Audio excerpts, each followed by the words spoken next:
Christ?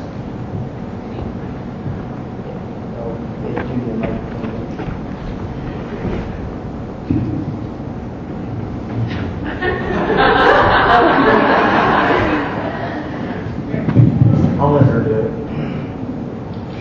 Okay. I love being up here. Okay. Well, I certainly did not always believe that I needed Jesus Christ. I grew up, couldn't even tell you who Jesus was, and I grew up in church my whole life. I grew up Catholic, and my parents dragged me to church every week, literally. I could not stand going. I hated it. I took their CCD classes, and I was confirmed as a Catholic, and I still couldn't have told you who Jesus was. And I believed that wasn't even sure that God existed. I couldn't even told you that I believed He existed. And I just wanted nothing to do with religion. And I thought, if God does exist and if heaven and hell does exist, that God was just something to be kind of afraid of and be concerned that I hope I'm good enough when I get to heaven that He'll let me in. And that was the extent of what I thought of religion and God. And when I went to college, my parents were driving me around the campus because I was going to live there, and they pointed out the Catholic Church to me and said, "This is where you're going to go to church." And I was laughing in my head. I'm never going in there. I'm on my own. You can't tell me what to do. I'm never going to set foot in a church again. I don't want to have nothing to do with it. And my older brother was at the same college, and he had become a Christian there and got involved in Campus Crusade for Christ. And so he started talking to me, and his friends in Crusade started talking to me, and they explained to me that God was real, whether I wanted to think about it or not. He was there.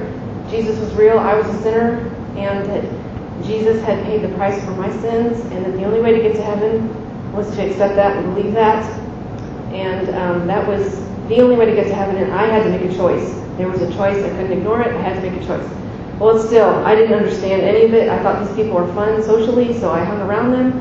They made me so uncomfortable spiritually. When they prayed, so uncomfortable. I remember telling one lady, she asked me what my chances were going to heaven. I said 50-50 because I didn't want to sound too high, I didn't want to sound too low. So I thought 50-50 was a good answer, right? If I say something too low, she's going to keep talking to me. She won't go away. So, and my brother, I remember talking to him. He asked me, why should God let you into heaven when you die, if there's a heaven? I said, I'm a good person. I don't need to worry about it. You are talking to the queen of the goody two-shoes. And I was. I mean, I thought I was goody two-shoes. I don't have to worry about it. And not long after that, I was walking to an exam on Monday morning. I was still a freshman in college and still very nervous about being there and living on my own. I was stressed out. I was a perfectionist. I wanted to do perfect on all my exams, and I had 3 big exams that week in freshman engineering. And it was a Monday morning, and it was February in Indiana, and so it was cold, and it was dark, because I was going to a 7:30 exam. And being a goody two-shoes that I was the only one on campus going to my 7:30 class. And so campus was deserted, and all of a sudden, I felt this incredible peace that I can't even describe to you. I'd never felt anything like it before. It was incredible, and I knew right then, I still, up to this point, wasn't sure God existed. Everything that these people from Crusade said to me was going over my head. I didn't understand. But right then, I knew it was God. I just knew it was God. And so I knew this couldn't be a coincidence. Everything they've been telling me must be true. And so I was changed right then. But it was a few days later that I made it official in my dorm room on my knees, like a good Catholic.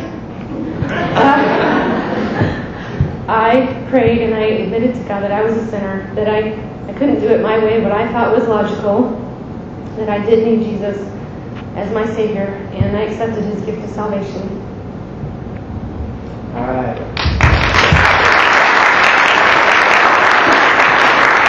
I think I'm going to do a